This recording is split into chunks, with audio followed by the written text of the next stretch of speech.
Assalamualaikum warahmatullahi wabarakatuh.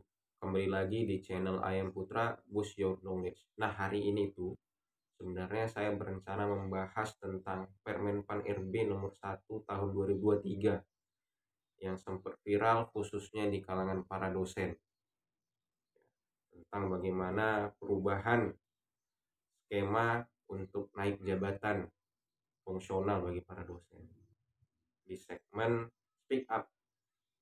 Tapi berhubung di saat yang sama ada mahasiswa yang ngechat saya bertanya tentang ini, ya. Di pendahuluan jurnal itu kan ada membahas penelitian sebelumnya. Narasi yang bagusnya gimana, Bang? Ada contohnya, ya. Jadi selamat ya kepada yang bertanya karena memang hari ini akan kita bahas tentang pendahuluan. Bagaimana sih cara menulis pendahuluan yang gampang, mudah, nggak pakai ribet? So, yuk kita bahas.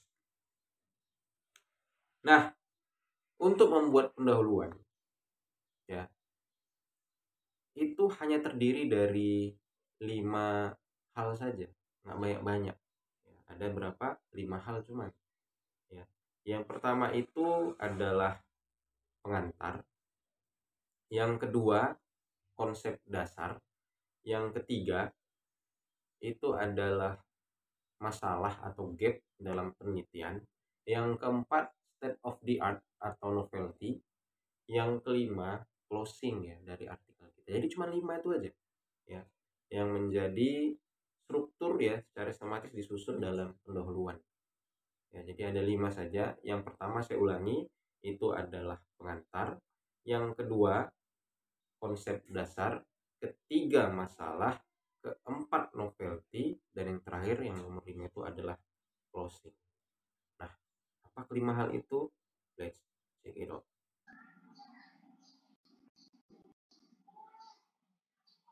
Ya, baik. Jadi artikel ini saya ambil dari Gajah Mada International Journal of Business. Ini yang terbaru ya edisinya. Volume 25 nomor 1 tahun 2023. Jadi ini terbaru. Januari April. Ya, dan perlu diketahui bahwa jurnal ini sudah bersinta 1 ya, Gajah Mada International Journal of Business ini, dan juga sudah terindeks Scopus. Jadi memang sengaja saya ambil contohnya yang paling aktual, yang terbaru dan berindeks bereputasi pula secara internasional. Baik, judul artikel ini adalah The Impact ya, of Organizational Justice on the Organization Citizenship Behavior of Contract Workers in Indonesia, the Role of Exchange, Quality, and Multifocal Trust. Baik, kita akan langsung lihat gimana cara dia, authornya menulis pendahuluan. Ya, kita ke bawah. Nah, ini dia ya, introduction. Ya, bisa dilihat ya. Paragraf pertama di sini inilah yang saya sebut sebagai pengantar. Ya, sebagai pengantar. Ya. Organizational justice. Karena memang pengantar itu isinya adalah topik yang sedang kita kaji, topik utama. Ya, tadi di sini judulnya adalah tentang organizational justice. Jadi pas memang yang di awal itu dibahas tentang organizational justice sebagai pengantar. Ya. Jadi yang pertama dituliskan dalam artikel kita itu ya, itu adalah pengantar terkait dengan topik penelitian yang kita kaji. Ya, ini bisa dilihat ya, gimana kemudian cara penulis mengantarkan kita untuk menuju pembahasan selanjutnya. Ya. Has become one of the greatest concern of scientists. Jadi organizational justice ini atau keadilan organisasi ini telah menjadi satu dari fokus utama ya, greatest ya. Fokus paling utama para ilmuwan ya dalam studi psikologi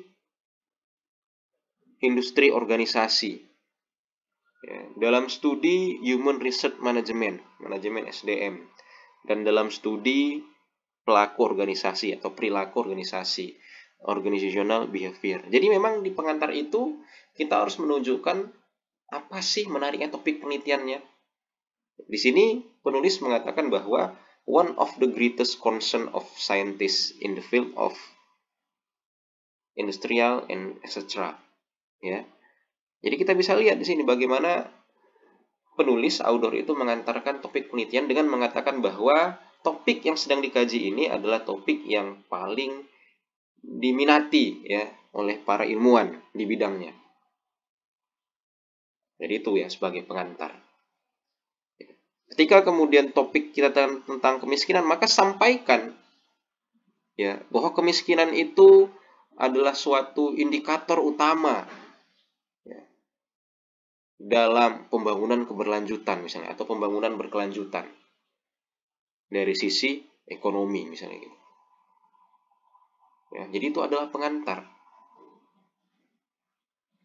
Ya, ketika kita bahas pariwisata, maka kemudian sampaikan pariwisata ini adalah salah satu sektor ya, yang menjadi fokus utama pemerintahan Indonesia.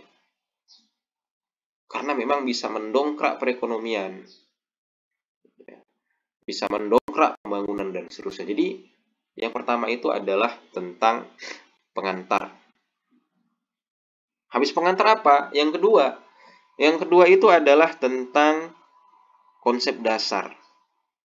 Ya, ini kita bisa lihat langsung masuk paragraf kedua tentang konsep dasar. Ya, disampaikan di sini bahwa both employee and leaders of many organizations perceive justice as a very important factor.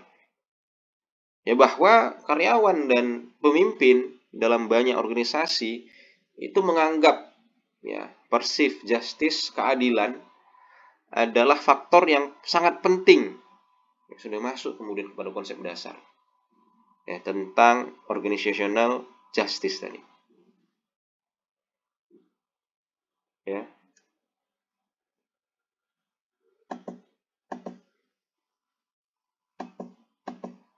Jadi masuk kepada konsep dasar. Konsep dasar kemiskinan itu apa? Ya, konsep dasar mengenai pariwisata tadi apa?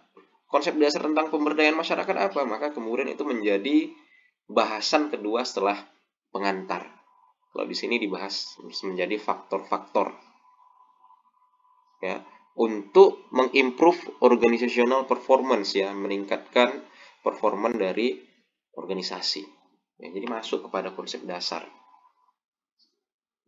Ya, di sini juga kemudian ke konsep dasar namun dilengkapi dengan berbagai sitasi dari penelitian ya. Jadi konsep dasar juga kemudian harus dilengkapi dengan sitasi. Ya, jangan lupa.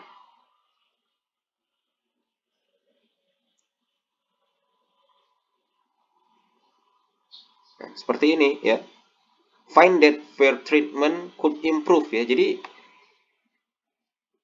treatment yang fair, yang adil ya, yang berimbang itu akan meningkatkan support organization. Ya, meningkatkan dukungan kepada organisasi. Nah, itu dia. Ya, jadi konsep dasar pun juga kemudian harus dilengkapi dengan sitasi. Ya, juga kemudian berdasarkan penelitian-penelitian terdahulu ya. Jadi kalau begini kalimatnya nih berarti penelitian terdahulu ya. Find that. Kan gitu. Baik, setelah tadi yang kedua, konsep dasar, yang ketiga apa? Susunannya. Yang ketiga itu susunannya adalah masalah ya, yang akan dibahas. Ya, nanti setelah ini kita akan coba lagi lihat yang artikel berikutnya. Ya, in addition to the quality of the exchange, the factor of interpersonal justice is a pervasive phenomenon in organizational life. Ya, selain kualitas pertukaran, jadi ada faktor keadilan interpersonal juga menjadi fenomena dalam kehidupan organisasi. Ya, inilah dia fenomena. Ya, ada suatu fenomena ya dalam faktor-faktor interpersonal. Ya, sudah masuk kemudian kepada masalahnya.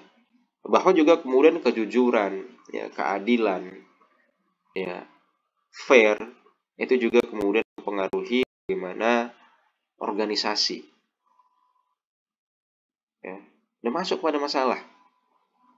Ya, yang selama ini faktor interpersonal justice itu dikesampingkan mungkin ya, yang selama ini hanya faktor-faktor yang nampak saja yang menjadi perhatian utama misalnya. Tapi ini tidak. Dalam penelitian ini coba kemudian mengangkat masalah bagaimana interpersonal justice itu juga kemudian masuk kepada pembahasan untuk mendukung organisasi.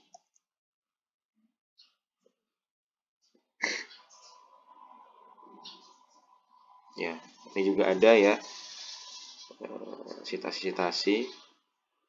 Ya, bahkan juga kemudian ada masuk dependability, ya, kemudian faith, keimanan, ya, juga kemudian masuk dalam bentuk yang unik dari trust tadi, kepercayaan, ya, keadilan, kepercayaan, dan seterusnya. Ya, ini masih masuk kepada masalah. Oke, nah berikutnya setelah kita masuk masalah, ya, yang keempat yang perlu ditulis dalam pendahuluan itu adalah state of the art atau novelty, yang biasanya ini ditandai dengan penjabaran dari penelitian-penelitian terdahulu nih contohnya nih. Ya. The employees' trust in their supervision could mediate the relationship between procedural justice. Ya, ini ada nih, ya, citasi penelitian terdahulu. Lebih lanjut, penelitian dari Notuna dan Arexis, ya, juga menemukan bahwa organisasi, ya, memediasi secara parsial, ya, atau secara penuh hubungan antara organizational justice dan organizational apa tadi ini, OCB ya, dalam penelitian ini. Ya. Citizenship behavior ya. Nah, itu dia. Jadi disampaikan penelitian-penelitian terdahulu.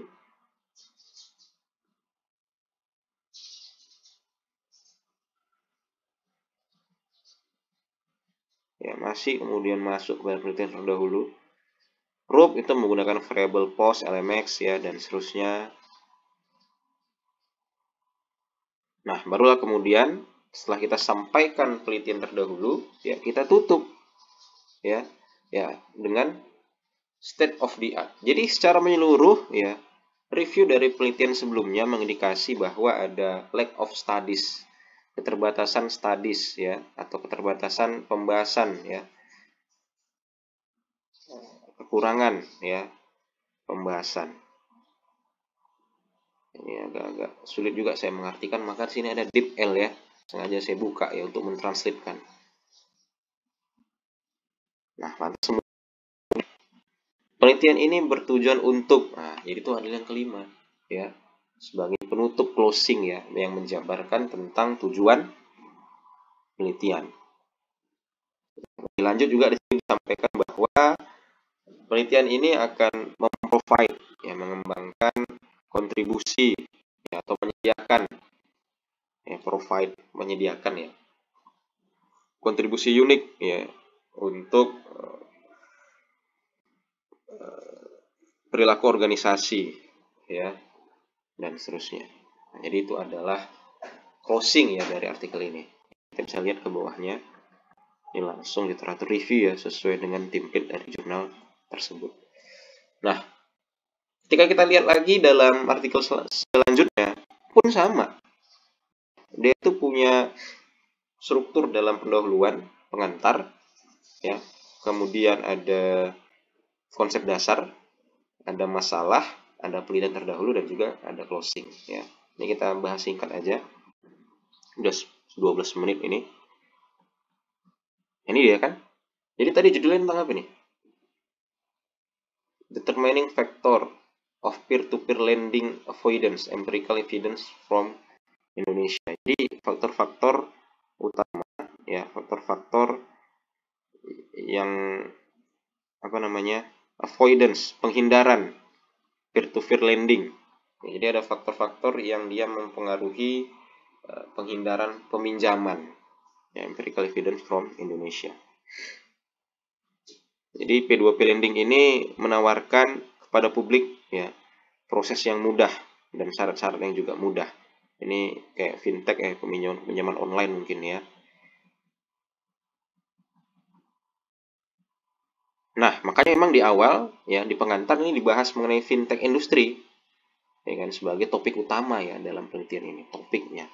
Ya, berikutnya setelah kita bahas tentang pengantar, konsep dasar ya. Nah, konsep dasar ini isinya tentang objek yang kita kaji ya. Dalam hal ini penelitian ini membahas tentang P2P lending ya, tentang peminjaman P2P gitu. Ya. Ini alternatif finansial ya, yang memungkinkan masyarakat Indonesia itu dapat mengaksesnya dengan sangat mudah. Ya.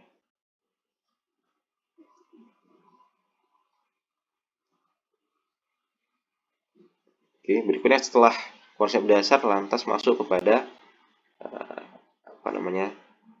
masalah ya. Masalah di sini sangat baik ya, dilengkapi dengan data 3.365 ilegal P2P lending service. Nah, jadi ada beberapa penyedia jasa peminjaman itu yang ilegal. Ya, ini juga masih masuk kepada apa tadi, masalah gap ya, muncul data-data yang di sini semua.